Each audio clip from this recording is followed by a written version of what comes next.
Listen very carefully. Almost every human problem, every anxiety, every insecurity, is born from one single lie, the lie that I am separate, the lie that I am here, and reality is somewhere else. Scientists explain the world by measurement. Ibn Arabi explains the world by identity. He did not tell you to find the ocean. He told you already are the ocean. Disguised as a drop, when a drop becomes ocean, the illusion of separation ends. And Ibn Arabi says this is not poetry, this is metaphysics. This is the deepest ontological correction a human being must make inside his perception, because the moment you believe you are only a drop, the moment you believe you are small, partial, incomplete, you automatically create need, fear, jealousy, comparison, duality, enemy, separation, and the entire darkness of your ego is born from this single misidentification, while the moment you realize that the drop was never becoming the ocean, the drop was only losing its illusion of being separate from the ocean. In that moment the fear of losing disappears, because what can the ocean lose? The fear of death disappears, because what is the ocean afraid of? The fear of missing out disappears, because where is the ocean not present? And Ibn Arabi says this: the moment your awareness shifts from I am separate and I must reach to I am the real, manifesting as a wave of the real, that is the beginning of gnosis, mrifa. That is the point where your prayer stops being a request and becomes an echo of the very one you thought you were praying to. And separation is not a physical distance, it is a perception glitch inside human identity, and Ibn Arabi insists that the very root of human suffering is not events, not destiny, not circumstances, but this misidentification that the human believes he is a drop instead of recognizing he is a mode of the ocean itself, and this illusion of separateness is the origin of every fear, every insecurity, every jealousy, every ego, every conflict, because the moment the self believes it is separate, it begins to defend itself, protect itself, compare itself, and in doing so it builds walls around the soul, walls that are not physical walls, but conceptual walls, and these conceptual walls become prisons, and the tragedy is that most people don't even know they are imprisoned, because the prison is their worldview itself, and Ibn Arabi says multiplicity exists only as appearance in perception, not as ontology, because being is one, and the diversity is only reflections of that one being in different mirrors, so the idea that a drop is traveling toward the ocean is already a false imagination, since the drop is made of the same substance, the ocean itself, and the entire spiritual journey is not to reach something new, but to unlearn the hallucination of separateness, and humanity has been conditioned to believe that the world is many things, that the soul is one thing, and God is something outside, far away, beyond reach, and that the human must earn worth, earn connection, earn divine relation. But Ibn Arabi says, no, you are not here to achieve connection, you are here to wake up to the connection that already is, because the relationship between the drop and ocean is not relational, it is identity, and once the identity is corrected, the illusion starts collapsing like a mirage collapsing, when you realize the water was never there. And Ibn Arabi says fear is born when the self feels small, scarcity is born when the self feels separate, jealousy is born when the self feels isolated, anger is born when the self feels threatened, but the ocean cannot feel scarcity, because where is scarcity? In infinity, the ocean cannot feel fear, because what can threaten the ocean? The ocean cannot feel jealousy, because who is the other? And in this subtle teaching, Ibn Arabi is not teaching psychology, he is teaching metaphysics, because identity is ontology, and when identity is corrected, emotion automatically changes, and when emotion changes, behavior automatically changes. So the path of Sufism is not about improving behavior directly, it is about reconfiguring identity at the deepest level. And the drop metaphor is the tool given to the seeker to understand that the self does not have to expand to become ocean, the self does not have to travel to become ocean, the self does not have to work to become ocean, the self only has to stop believing it is separate, because separation was the mistake and unity was always the real, and the entire universe is like countless waves, but waves are nothing but shapes of water, and the shape does not create a second substance, it only creates a temporary form, and when the form collapses, the water remains. And this exactly is life, death, rebirth, embodiment. Everything the form changes, the substance remains, and the substance is one. And this is the secret behind the verse of oneness, the secret behind what it all wuj, not as a slogan, but as an experiential inner realization that destroys fear at its root and gives birth to love as the native state of consciousness. Once separation dissolves, and this is why the entire Sufi path is subtraction, not addition. We don't add qualities, we remove illusions. We don't chase the ocean, we remove the veil that hides the ocean. And once the veil falls, the drop realizes it never was a drop in the first place. It was ocean dreaming. It was a drop, and the moment that dream ends, separation ends, and reality begins. You said, this is the secret of the drop metaphor. You don't become the ocean. You remember, you always were the ocean. Because in Ibn Arabi's cosmology, the entire universe is a tajalli, a self-disclosure, of the one being, not many beings. There is no multiplicity. Multiplicity is only the ocean taking shapes temporarily, like waves. And waves are not separate from water. They only appear separate. And the tragedy of the modern mind is, it tries to fix waves. Instead of understanding water, it tries to solve effects, instead of understanding the cause. But Ibn Arabi says the drop that believes it is separate will always be thirsty, because what can satisfy a drop? Nothing is enough. But the drop that realizes it is ocean sees abundance, because what can limit the ocean? And this is the inner meaning of dissolving yourself, not destroying yourself, but dissolving the false self-image that you thought you were, because the only thing that must die is the illusion, not the being. The being is eternal as a reflection of the eternal. So the path of the seeker is not about going somewhere. It is about removing barriers inside perception that make the ocean look like a drop. It is about removing the boundaries you placed around your identity, because the moment awareness expands, the moment your mind becomes spacious enough, the ocean that was always you becomes visible to you, and separation ends, because separation was never real to begin with. It was only a perceptual defect. And Ibn Arabi says, the moment this illusion breaks, fear breaks, because fear was the child of separation, and love begins, because love is the nature of unity, and unity is the law of reality. And this is why the Sufi says, dying before death means dissolving the drop before physical death. So you enter the ocean while still breathing, so that when physical death comes, it finds nothing left to kill, because the false identity has already dissolved. The drop is already ocean. And ocean does not fear, insecurity, ego, jealousy, comparison. They all look like different emotional problems, but they are actually one single problem wearing different masks. The root problem is the belief inside the mind that I am only a small piece of existence, and Ibn Arabi says this is the most dangerous illusion, because the moment the human thinks he is small, he automatically becomes afraid.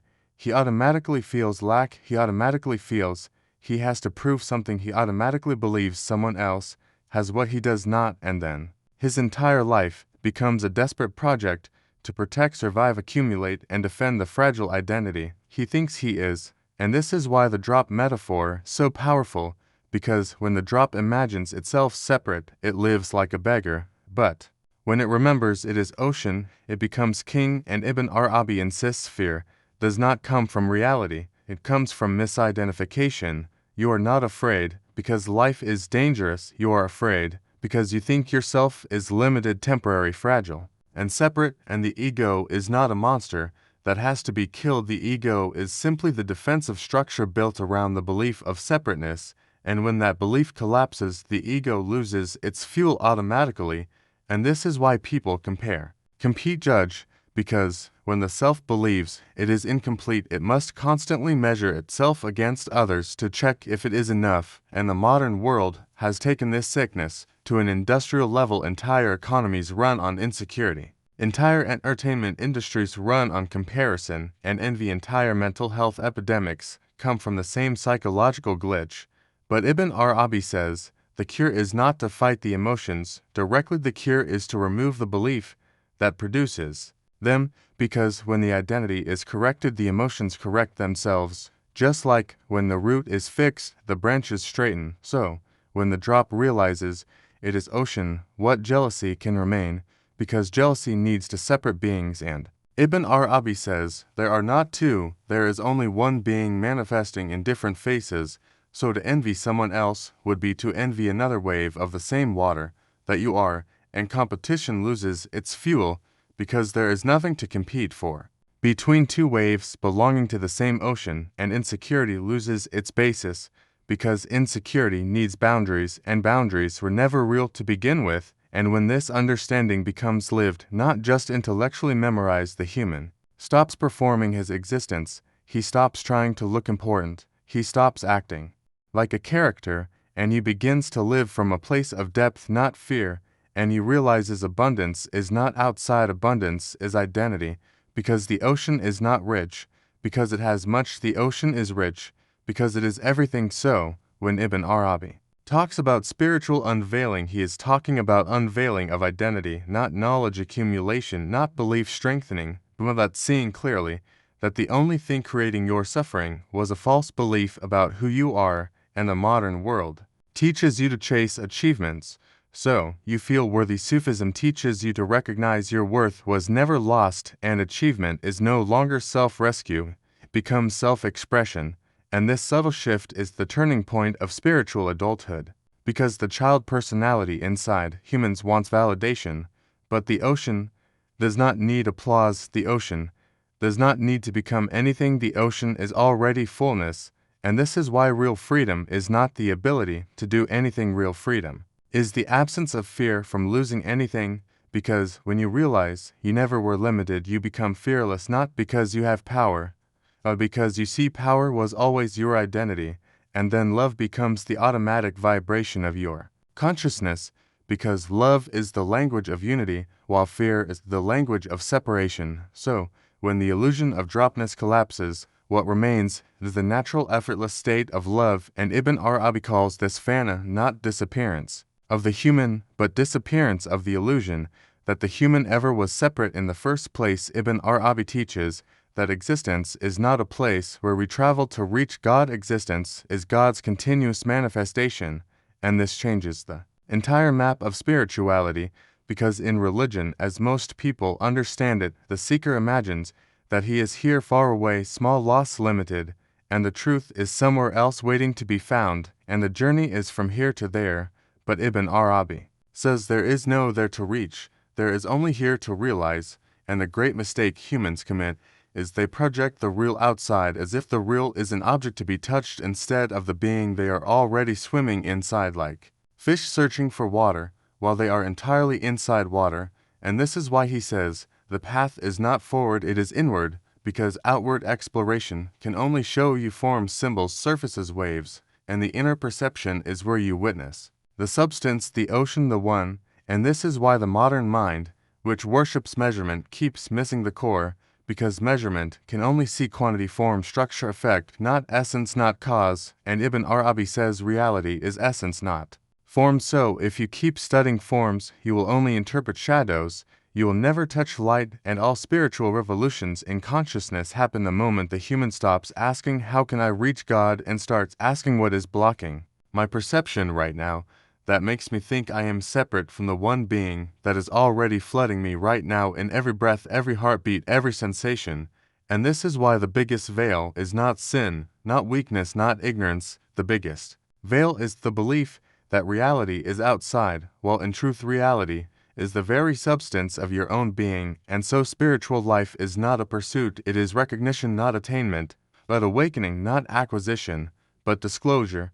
And this is why Ibn Arabi uses the term unveiling, because nothing new is created in enlightenment, something old is removed, the veil is removed, and what was always true becomes seen. And when the human understands this, he stops worshipping effort and begins to worship clarity, because effort without clarity only strengthens the illusion, while clarity without effort dissolves the illusion. And this is why many seekers get exhausted. They are trying to reach something that is actually behind their own eyes. They are trying to travel towards what they already are, and this madness continues because the ego needs distance to survive. If God is here, then the ego dies. If God is there, then the ego has time to negotiate, bargain, postpone, and feel separate, and that separation is the fuel of ego, and so the ego loves to imagine the destination far, because distance means identity stays separate, and Ibn Arabi says closeness is a wrong word, because closeness still implies to entities. There is no closeness with the one only identity and unity, and when that unity becomes realized, the seeker stops using the language of duality. He stops saying, I will meet God. He begins to say, God is the being through which I see. God is the reality through which I know myself. God is not my destination. God is my substance.